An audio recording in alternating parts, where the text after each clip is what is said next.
Life makes sense, unless you insist on being dense. It's Rhyme and Reason 472. There's a rhyme and reason for your life. There's a rhyme and reason why. Hey there, Tony here. And it's true, isn't it? Life makes sense. Nuh-uh. Uh-huh. Does not. Does too. You're dense. No, you're dense. Ha! I'm rubber and you're glue. Bounces off me and sticks to you. Oh, yeah? Well, you're stupid to infinity. Too late. That bounces off me and sticks to you. Oh, yeah.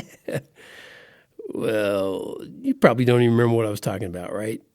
Yeah, you do. Life makes sense. And I said, nuh-uh, and you said, all right, I won't get to all that again.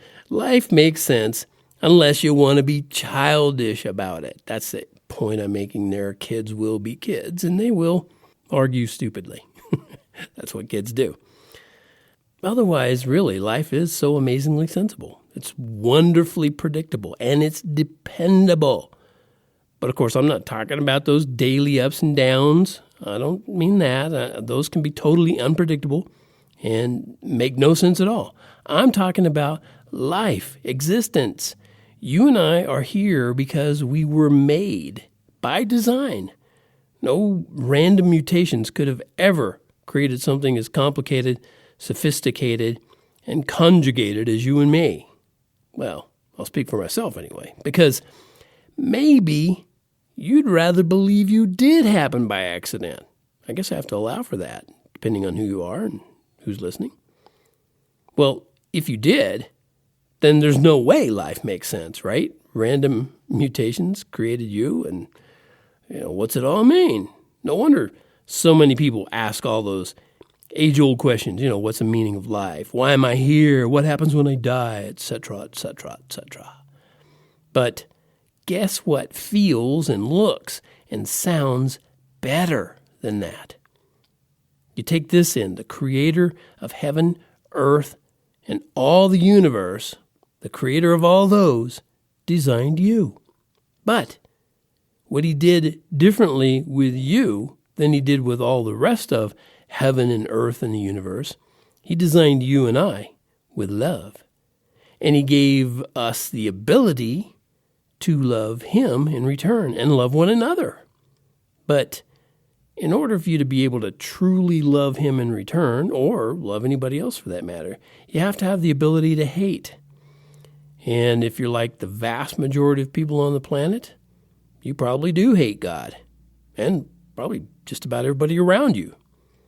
I know you don't think you hate him, or anybody else for that matter, but if you don't love God, there's only one other option, because claiming ignorance or apathy is hate to him. But if you're listening to this, and if you've tuned into the Rhyme and Reason podcast for any time at all, it's not too late, and you understand what I'm talking about. You can completely change the direction of your eternity. And I urge you, I encourage you, I implore you to do that, because you won't like the alternative, I promise. Do it today. And don't be surprised if you notice how life starts to make more and more sense every day.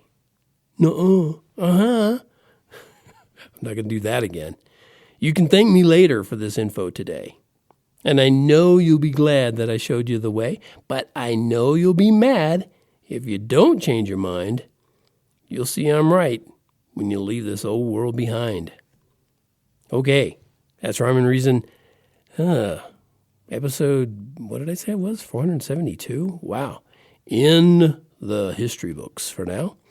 Thank you so much for tuning in. It really does mean the world to me that you're out there listening and hopefully sharing this with others when you see something that you think others would enjoy or like or need.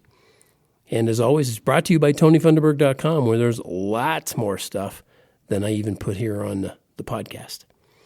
As always, remember, life has rhyme and reason because God made you. There's a rhyme